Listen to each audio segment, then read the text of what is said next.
What is your take on this voting result? Well, on the vote itself, it's highly embarrassing. Now, why would that be? Well, maybe it's because it's untenable to vote against the independent investigation. I think they could veto it or vote against it. Let's abstain. Yeah, that would be a good idea. That way, nobody could ever say we voted against it.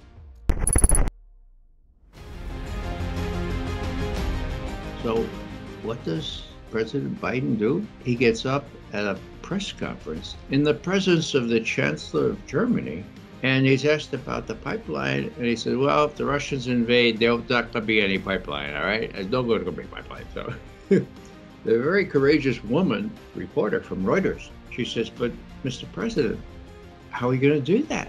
You don't control the pipeline. The Germans do. He says, don't worry about it.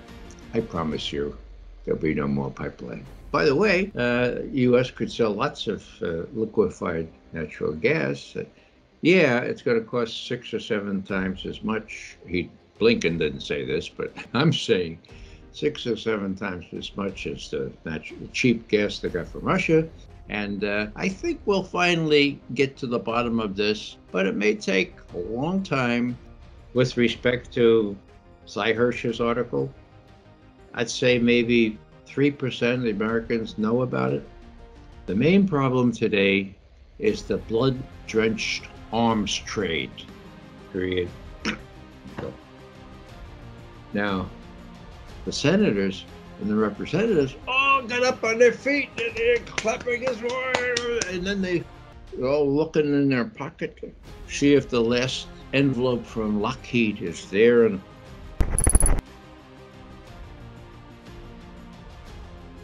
interestingly enough, somebody in the Post put a live link to Seymour Hersh's article. It was the day after. It was right after we had briefed at the Security Council. So there's always a little flickering hope that the consciences of our journalists, which have been corrupted by and large, that there's still 1 or 2 around that will say, well, you know, let's sneak a live link in so people can see what Cy Hirsch said.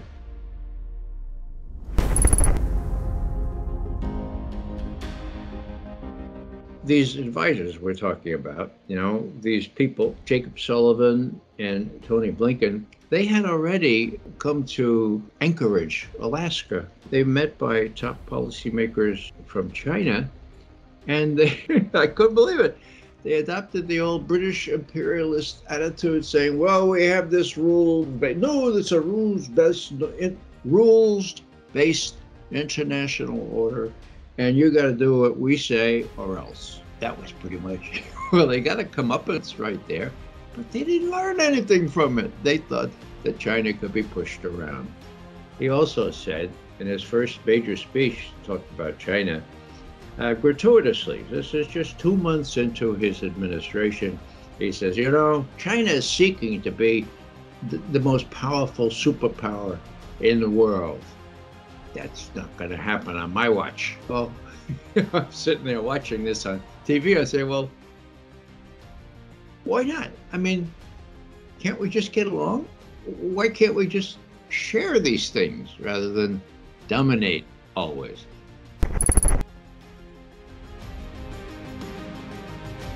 I'm disgusted with the propaganda, the anti-Chinese propaganda that exists for no real reason, the yellow peril. It's all too true that our original sin as Americans is racism.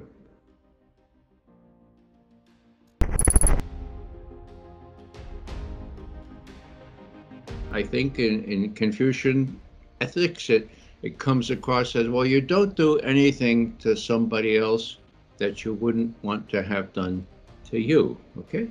Or do unto others as others would do unto you. That comes through in many ways. If possible, search your consciences. Shouldn't you, from your own traditions, different though they may be, they have this common concept of not doing to others what you would not want done to yourself. Get around to loving our enemies, or at least not hurting them, not being violent to them.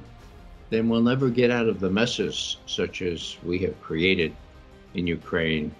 So when people say, oh, we've really isolated Russia, I have to suppress a laugh because it's just the opposite. The collective West has been isolated, and that's becoming more and more apparent. You feel you have been threatened after you speak out about the Nord Stream incidents? I guess I will answer that by saying, I don't care.